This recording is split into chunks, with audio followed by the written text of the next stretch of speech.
Ba sum anh nhát group sus đây nè từng ọc khné.នៅក្នុងវីដេអូនេះខ្ញុំនឹងបង្ហាញអ្នកទាំងអស់គ្នាអំពីរបៀបធ្វើ logo ក្រុមហ៊ុន Dell នៅក្នុងកម្មវិធី Adobe Photoshop 2021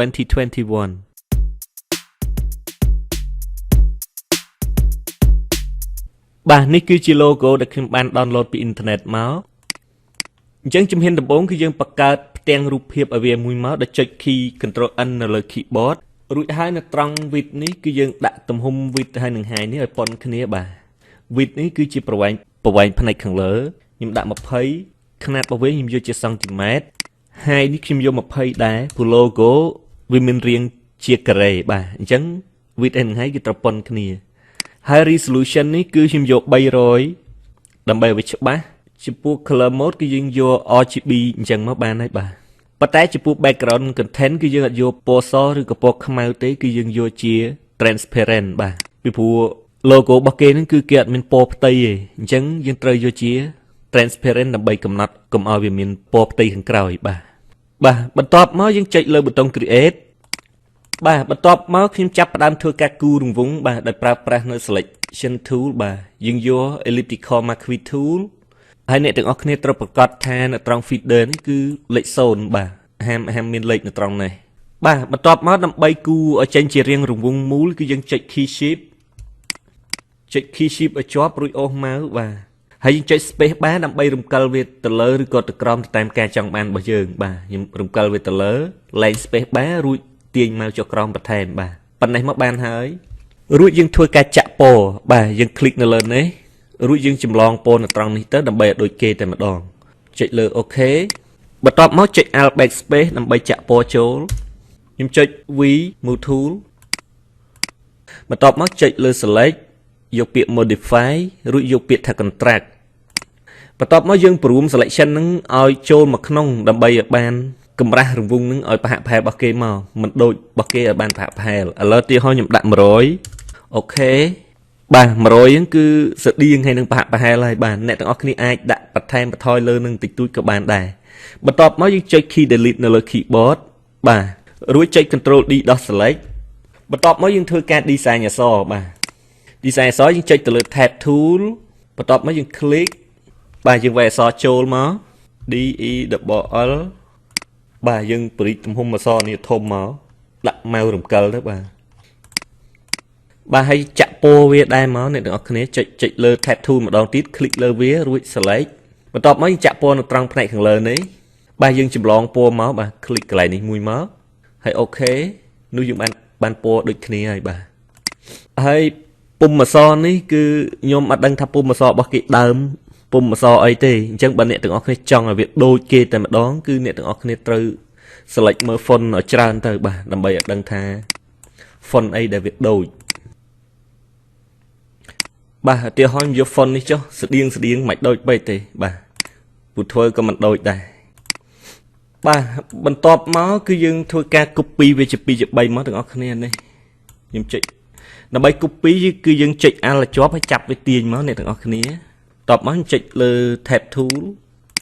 ចុចលើ tab tool ហើយខ្ញុំ click មកខ្ញុំលុបអក្សរ D ចោលហើយខ្ញុំលុបអក្សរ L នេះចោលខ្ញុំទុកតែអក្សរ E មួយបានដែរហើយ copy អានេះបន្តទៀតមកចុច Alt ឲ្យជាប់ចាប់ទាញវាចុះក្រោមខ្ញុំចុច tab tool បាទខ្ញុំលុបអាពីនេះចោលខ្ញុំទុកតែ double L ទេបាទខ្ញុំលុបអា3នេះចោលនេះវាថាអញ្ចេះបាទបន្ទាប់មកយើងត្រូវដាក់បន្តក្រិតមកដើម្បីឲ្យដឹងថាធ្វើម៉េចដើម្បីឲ្យអក្សររបស់យើងនឹងវាចំពាក់កណ្ដាលនៃរង្វង់បាទខ្ញុំសុំព្រីករង្វង់នេះតិចចុះខ្ញុំចុច Ctrl T ដើម្បីព្រីកព្រមវាបាទខ្ញុំចាប់ព្រីកវាមកឲ្យវាស្មើរង្វង់ជុំវិញចេះទៅយើងស្រួលក្រិតវាបាទម្ដងទៀត Ctrl T បន្ទាប់មកយើងចាប់បន្ទាត់នេះយកមកដាក់មកបាទបន្ទាត់ក្រិតបើសិននៅករណីដែលវាអត់បង្ហាញទេអ្នកទាំងអស់គ្នាអាចចុច Ctrl អក្សរ O នៅលើ keyboard បាទវាអាចនឹងលាក់ឬក៏បង្ហាញបែបនេះបាទចុច Ctrl O មកដើម្បីបង្ហាញបន្ទាប់មកយើងចាប់បន្ទាត់ក្រិតនេះយកមកដាក់មកឲ្យចំចំណុចនេះមកដើម្បីឲ្យវានឹងចំកណ្ដាលរង្វង់នឹងបាទបន្ទាប់មកយើងចុច double click ដើម្បីផ្ដាច់ Ctrl T មិញបាទហើយអក្សរទាំង4នេះដូចគ្នាបាទយើងអាចព្រីកអក្សរនេះបន្តិចទៀតមកអ្នកទាំងអស់គ្នាវា នៅតូចនៅឡើយទេបាទខ្ញុំចុចលើ layer បន្ទាប់មកខ្ញុំ click ខ្ញុំចុច shift ហើយខ្ញុំ click បន្ថែមបែបនេះដើម្បី select ថែមបាទខ្ញុំ click លើអា layer ទាំង3នេះបន្ទាប់មកខ្ញុំចុច control T មកគឺវានឹង select ទាំងអស់បាទហើយខ្ញុំ ព្រីកវាបន្ថែមមកដើម្បីឲ្យវាធំបន្តិច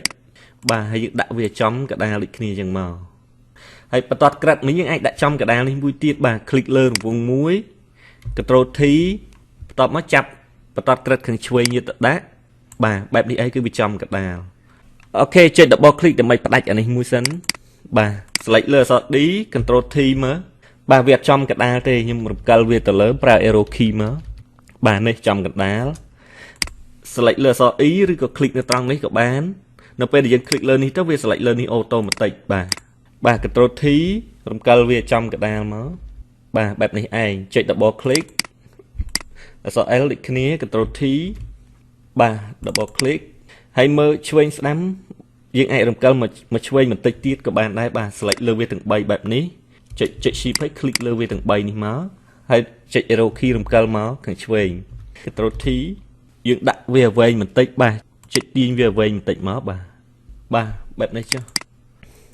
បាទបន្ទាប់មកយើង click លើអក្សរ E ចុច control T ធ្វើការពវល់វាមកបាទពវល់វាបិទនេះបាទបែបនេះឯង double click បន្ទាប់មកយើងធ្វើការ select វាទាំងពីរនឹងមកអក្សរ D ហើយនិងអក្សរ E បាទ select អាពីរនេះចុច shift មក select ពីរនេះហើយរំកិលវាចូលបន្តិចមកបាទរំកិលចូលតតែស្មើនឹងក្បាលអក្សរ E បាទបែបនេះឯង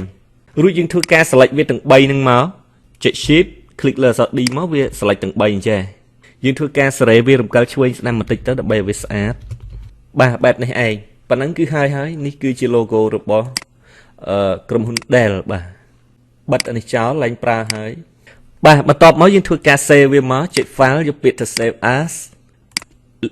ទី1គឺខ្ញុំដាក់នៅលើ desktop បន្ទាប់មកឈ្មោះរបស់វាខ្ញុំដាក់ថា Dell logo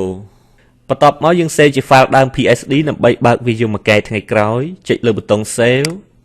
រួចយើង save វាជារូបភាពមួយទៀតបាទយើង save file យកពាក្យថា save as ដាក់ desktop ឈ្មោះ Dell បន្ទាប់មកយើង save ជារូបដែលអត់មានផ្ទៃគឺយើងដាក់ PNG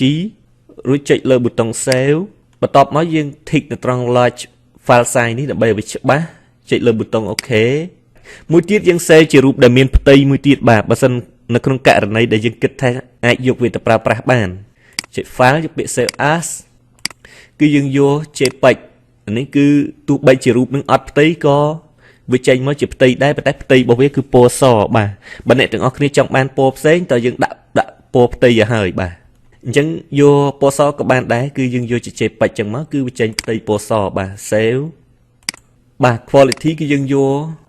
ក maximum ចឹងមកវាច្បាស់អូខេបាទយើងបាន file ចំនួន3ទី1គឺ file ដើមទី2គឺជារូបដែលអត់ផ្ទៃហើយទី3រូបមានផ្ទៃពណ៌សបាទសូមអរគុណចំពោះការតាមដានទស្សនានៅវីដេអូឃ្លីបមួយនេះ